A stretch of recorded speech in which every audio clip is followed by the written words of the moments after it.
Borthakur IAS Academy প্রস্তুতি আৰু অধ্যয়নৰ নিৰ্ভৰযোগ্য ঠিকনা Borthakur IAS Academy. Hello everyone, welcome to Hindu Analysis for 14th August 2021. Hope you are all doing well and staying safe. So let us begin with the first article for today's session. Afghan Tragedy is the first editorial that we'll be discussing today, and this is in regards to the developing situation in Afghanistan. Before we get into this, I want to make it pretty clear that a lot of information regarding Afghanistan is not important from the exam standpoint of view. But what you need to know is have a basic understanding of what is going on in Afghanistan and what are the exit options for India to protect its own interests coming out of Afghanistan. So to understand the current scenario in Afghanistan, the Taliban has gained control of major cities or is beginning to gain control of major urban centers in Afghanistan. The first that they got control of was Ghazni, which is a strategically important city because this is the Kabul to Kandahar highway that passes through Ghazni, and they now control that city. That was the first city to fall into the hands of Taliban from the hands of the government of Afghanistan.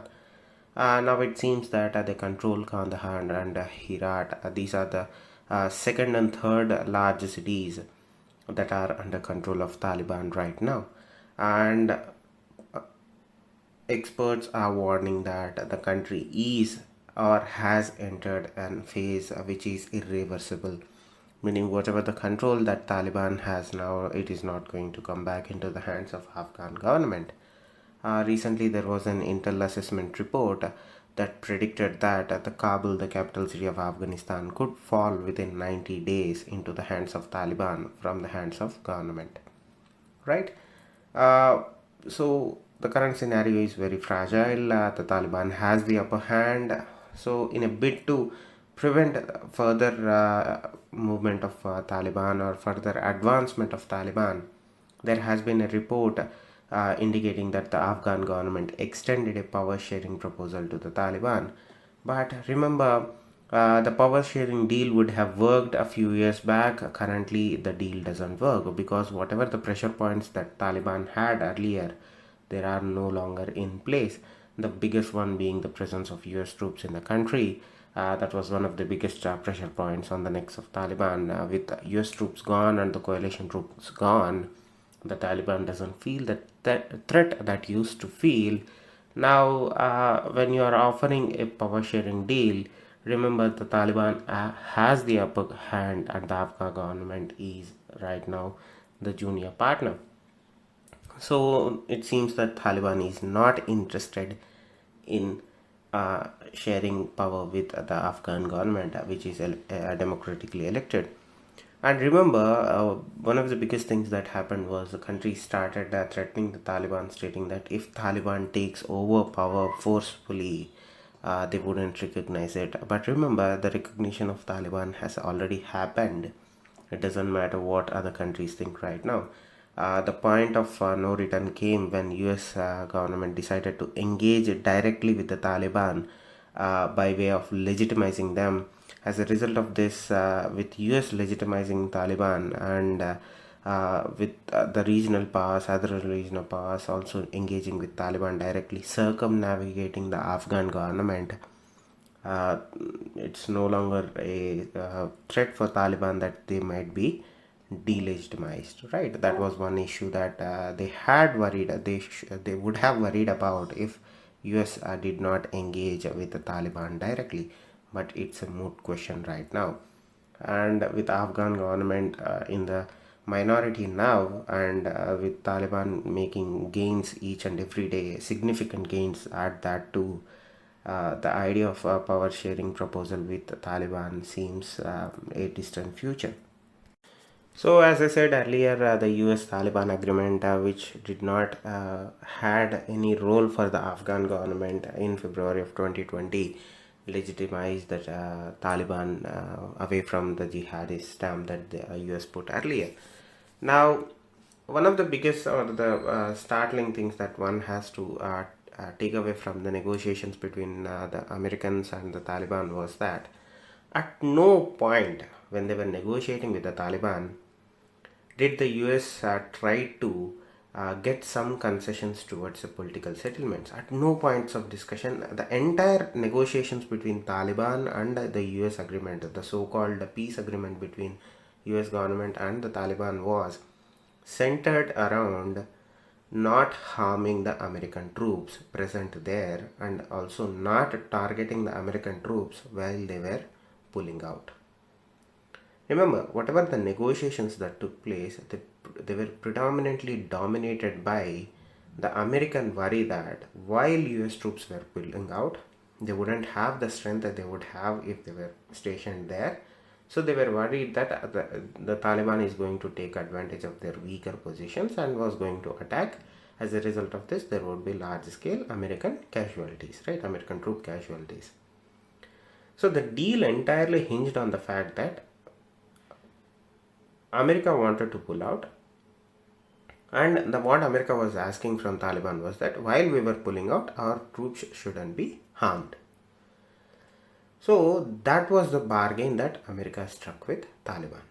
At no point in time they talked about a political settlement, right? They didn't even get a concession as to, see, they said that Taliban must stop violence while America is pulling out.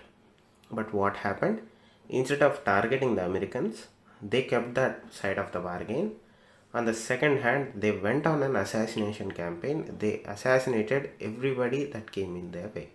One of the biggest victims were women journalists, because Taliban went after women personnel, TV personnel, and as a result of this, many had to go into hiding, or few of them even fled to other countries seeking asylum on the basis that the Taliban had openly said that we are going to kill these people. So that was the biggest outcomes of US Taliban negotiations. It simply was American way of securing their own troop safety, and that peace deal, though it talked about ensuring an enduring free peace in Afghanistan, it did not talk about a power sharing or political settlement between Taliban and Afghan government. And when you look at the ground realities, the cities are crumbling right now. The Afghan National Defense or security forces are falling apart. In some cases, they are surrendering outright, giving up their weapons, giving up their vehicles, the Humvees that American government and other governments gifted them. Even we recently saw a report where the Indian helicopter, the helicopter that Indian government gifted to Afghan government, was fell into the hands of Taliban. They captured that attack helicopter from Russia, which India bought for Afghanistan. So on a day-to-day basis, the situation is turning critical. One of the biggest advantages that Afghan security forces had over the Taliban was the air support provided by American Air Force. With that gone, the Afghan Air Force is faltering because they don't have enough machinery, they don't have enough pilots, they don't have enough technical know-how to maintain those aircrafts, and also they are running low on ammunition and missiles or whatever that needs to sustain the war for a long period of time. With the critical component of the air surveillance and air support gone, Taliban have this free range over large swaths of territory. Now, the second aspect that doesn't get talked a lot is the role of warlords in Afghanistan. Remember, at one point of the other time, you have to understand that Afghanistan is still a country that is run by warlords. To a greater extent, almost to most of Afghanistan, if not all of Afghanistan, has roots in tribalism. They don't kind of have this identity of a central authority and a regional authority. They have this central authority, or they used to have this central authority earlier, but post a series of events, the idea of a central authority has gone. But remember, the historical background of Afghanistan says that they have a central authority, but the allegiances of the central authority is supported by or augmented by regional warlords. But when President Ashraf Ghani came to power, in order to support his national army, in order to support a centralized national army, the Ashraf Ghani government started ignoring the warlords who initially helped the Americans retaking territory from the hands of Taliban. Darsum was one of the biggest warlords in Afghanistan. He's a war hero, national hero in terms of tribal warfare. Remember, uh, so the role of warlords was at categorically lowered. So they didn't get the weapons that they asked for. They weren't supported by the central government or the Ashraf Ghani government. As a result of this, their power started diminishing and they could no longer put up a fight against the Taliban. In most of the cases, seeing that they are being neglected by the central authority in Afghanistan, some warlords who played a crucial role in defeating Taliban in certain regions switched allegiances towards Taliban. As a result of this, the support that Afghan National Army enjoyed from warlords was entirely gone, and now the Afghan government is negotiating with warlords again to protect cities and defend cities to support the national army that is falling to tatters. Now, these ethnic leaders have always played a critical role in Afghan security. Whether it may be the Soviet invasion, whether it may be the American invasion to fight Taliban, or whatever it is, ethnic leaders in Afghanistan play a critical role. India is also negotiating with various ethnic leaders in Afghanistan, but to what extent we don't know, because it is purely speculatory right now. So to conclude, the situation in Afghanistan is there. It is at a point of juncture where the damage that has been done by Taliban is not reversible until unless another invasion force gets into Afghanistan to defeat Taliban. But at this point of time, with American interests lying somewhere else away from the Middle East towards Southeast Asia, the idea that a third coalition or a fourth coalition would be formed and would help the Afghan government defeat Taliban. But nonetheless, the situation is dire right now. There has been a lot of gains that were being made by Taliban right now. The problem with the situation right now is the support, the international support or the regional support for the Afghan government in power right now in Kabul is diminishing day by day. The more countries that are willing to engage with the Taliban directly, the less countries that are willing to engage with the Afghan government. Once the Afghan government loses the support of its benefactors, the other international countries and regional countries, is the day that Kabul falls. And by the looks of it, by the way that regional countries are engaging with Taliban in an open and direct fashion to protect their own borders, to protect their own interests, the day is not far from when we'll see Taliban taking control of Kabul, the capital city of Afghanistan.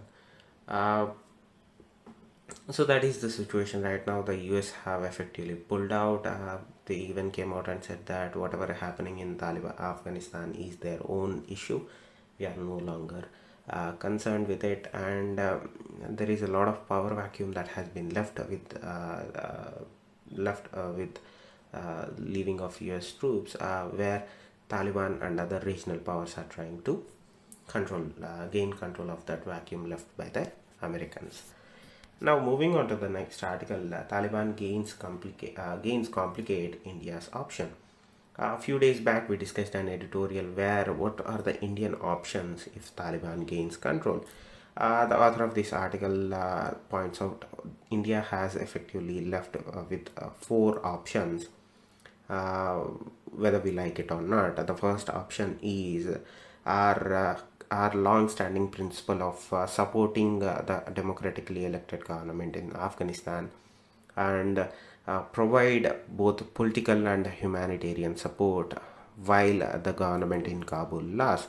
In the earlier article, we discussed it is just a matter of time, if not when, that the Taliban will effectively take control of Afghan government in Kabul.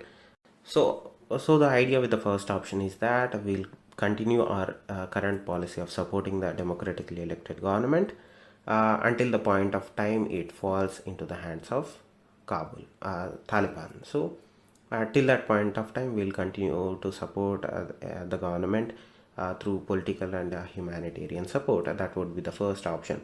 The second option would be to provide military aid and military support to Afghan National Defense Security Forces. That means we'll be supplying them with military supplies. That includes ammunition, that includes air power through the Iranian route because Pakistan route is no longer an option to us. But remember that too is limited. While we have the ability to support the Afghan National Defense Security Forces through military supplies, including ammunition and air power, we don't know to what extent the government of India is willing to go.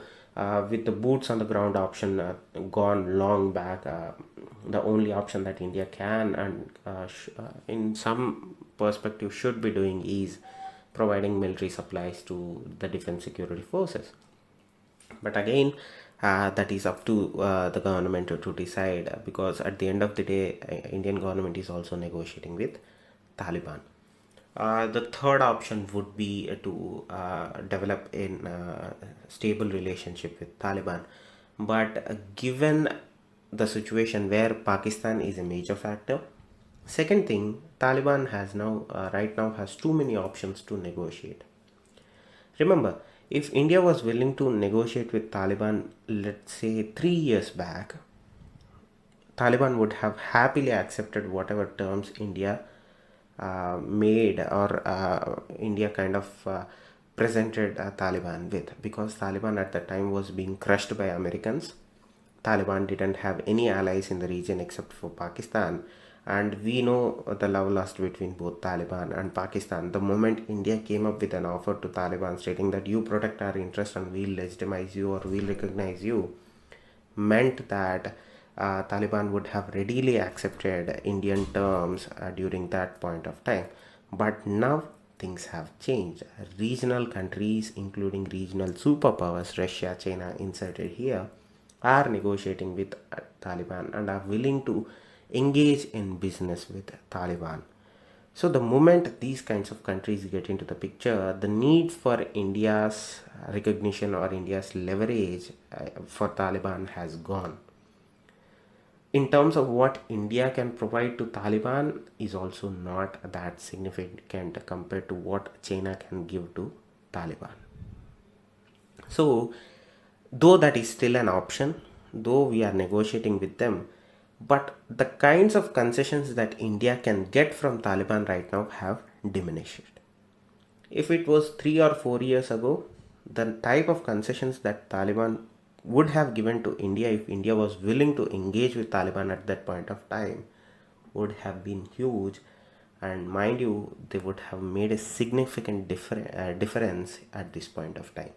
But remember, we had this policy of all Taliban is bad Taliban, and we refused to negotiate with them. Though we kept certain lines open with them, but as far as having negotiations, backdoor or otherwise, were never an option. So Taliban has too many options right now. They can pick and choose their partners in the region, and given the Pakistani factor, they are going to go with our adversaries and that are damaging to India. And the final option that India has is to simply wait. We wait till what happens in Afghanistan. We wait till what kind of chaos ensues in Afghanistan and find out who is the winning side in this long drawn war or never ending war. By the looks of it, it is going to the Taliban, and then we weigh our options accordingly, seeing who has won the war in Afghanistan. But remember, the fourth option is the most in the sense that it is neither beneficial to India and you cannot say that it is not going to have an impact on us also, because if we choose to simply wait and watch what is happening in Afghanistan, remember, India is already being denied access to negotiations or regional groupings in regards to Afghanistan. The Americans have put sidelined us. The Afghan government was also forced to sideline us when they were having an agreement with America, Pakistan, and Afghanistan, because at the end of the day, that grouping was directed by America. There was a regional quad that was formed that removed that didn't find a place for India to be inserted in. Even the Russian negotiations that Russia was carrying out with the Taliban and other regional partners, India could not gain place in that because it was centered around US, Russia, China, with Pakistan and not with India, or did not include India. With India engaging in this manner, we are being sidelined. If India chooses to simply remain silent, India will lose its position at discussions regarding Afghanistan. So that is also a dangerous situation. As I said, these four options seem not at all good options, but nonetheless these are the options. Basically these are the conservative options.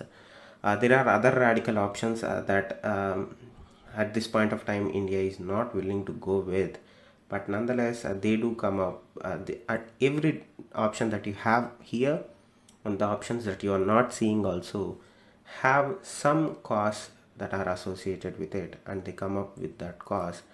It's a matter of question whether India is willing to pay that cost or not. And again, that is something that Indian leadership has to take a decision. Again, a lot of political will is needed in order to take these kinds of decisions, and we simply don't know what goes in the heads of policymakers in our country right now. That is the situation in Afghanistan, and these are the options that India has in order to engage in a fruitful or a productive negotiation. So moving on to the next article, vehicle scrappage policy will promote circular economy, Prime Minister.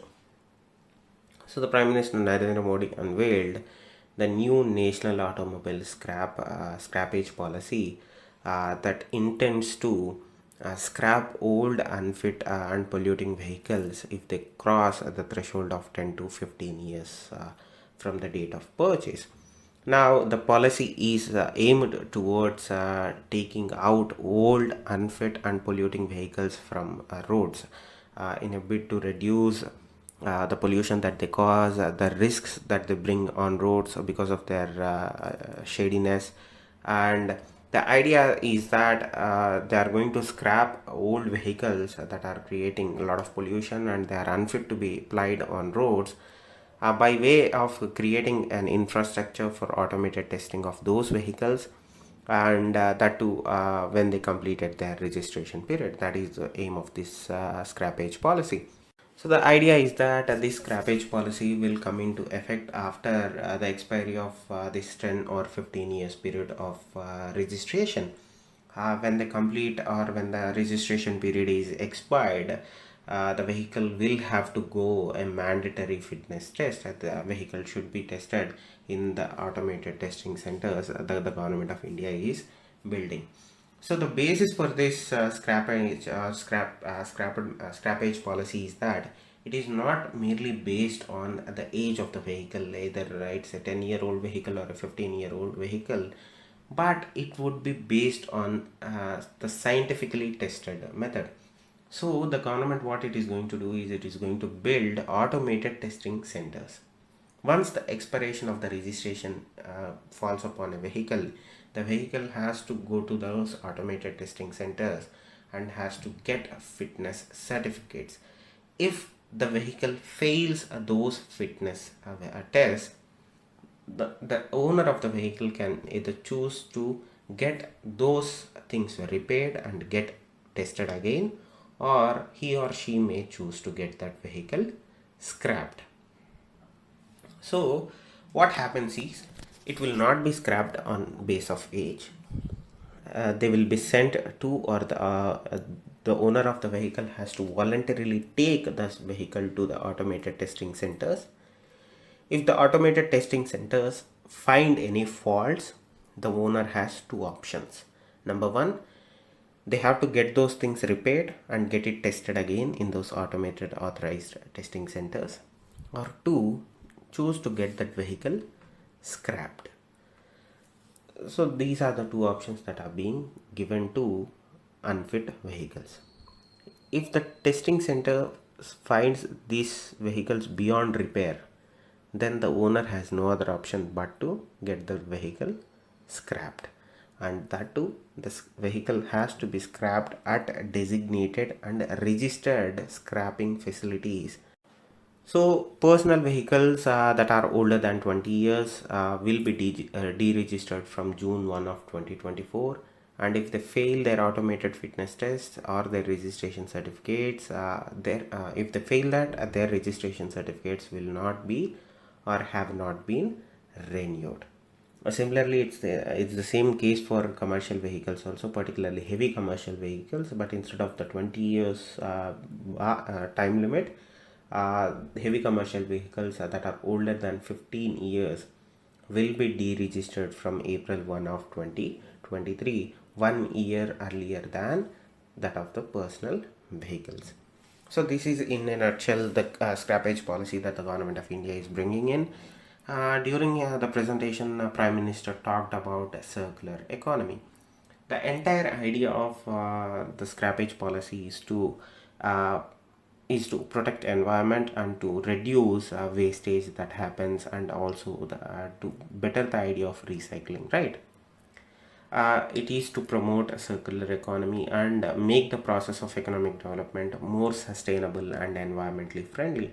In a circular economy, the ideas are hinged on four basic factors. One is to minimize waste, reduce environmental footprint, generate increased income, and reduce resource dependency.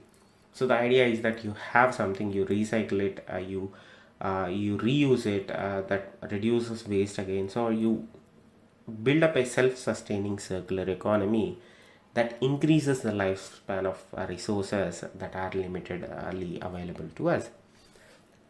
The idea is that by reusing or by ensuring this circular economy, by reusing the materials that come out of scrapped vehicles in automotive industry, the cost of vehicles will also come down, as the scrap that is generated from scrapping of vehicles will provide the raw materials that are required for manufacturing new vehicles, right? You get copper, you get aluminum, steel, plastic, rubber, and these things can essentially be recycled, and that is the intent behind the new scrap or scrappage policy.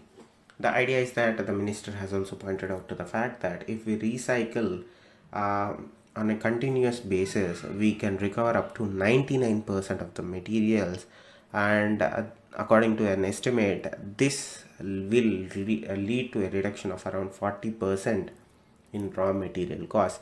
If the input costs go down, if the input costs for raw materials go down, immediately the after effect would be on the prices of the vehicle and also the market. The prices go down, the interest in the market goes up. The input costs go down, the price of the vehicle also goes down. So this is this scrappage policy, if implemented in a proper and an effective way, will not only help environmentally but also ensure India turn a new leaf in a sustainable economic model. So this can be replicated in other economic sectors, particularly heavy industries. So this is idea again, if the question if always comes into play when a policy is being discussed, if this policy is implemented in a proper way. So moving on to the next article, that is again related to environment and plastics. The government has notified plastic waste management amendment rules of 2021. So plastic waste management amendment rules is brought in to ensure the ban of single-use plastic items. Some of these items are the earbuds sticks that are used, that are made up of plastic flags, ice cream sticks, a thermocol for decoration, plates, cups, cutlery, so on and so forth, that are made from plastics are to be banned from July of next year. Right, the idea behind or the intent behind this plastic waste management amendment rule is to ban the use of single plastics. Now, we have these notified rules prohibit specifically single-use plastic items that have low utility and high littering potential by 2022. Currently, there are certain rules that are in place that prohibit manufacture, import, stocking, distribution, sale and use of carry bags and plastic sheets that are less than 50 microns in thickness in our country. But we see these kinds of plastics being used in on a daily basis all around us. Again, when we discuss the policy, it is again comes down to the implementation of the policy. Again, the rules are good, the intent is good. Where we falter or where we fail is proper implementation of those said rules. In the case of the 50 microns, the implementation is again an on and off scenario, where we see in certain areas, if the officer or if the will is there for these rules to be implemented, we don't see any plastic bags that are 50 microns in thickness, less than 50 microns in thickness. But in majority of the cases, these rules don't tend to get implemented, rules being not adhered to. Again, the idea with this plastic waste management amendment rules is to end the use of single-use plastics that have no potential of recycling and high potential of littering. Today we have two environmentally related articles. One is the Scrappage Policy that talks about circular economy, sustainable development, sustainable economic model, where we reuse, recycle almost major things that we use on a daily basis, particularly in automobile sector. And the second is the ban of single use plastics and banners, plastics or PVC banners that are less than 100 microns will be banned from 2022. Thank you. Stay safe. Namaste. Borthakur IAS Academy প্রস্তুতি আৰু অধ্যয়নৰ নিৰ্ভৰযোগ্য ঠিকনা Borthakur IAS Academy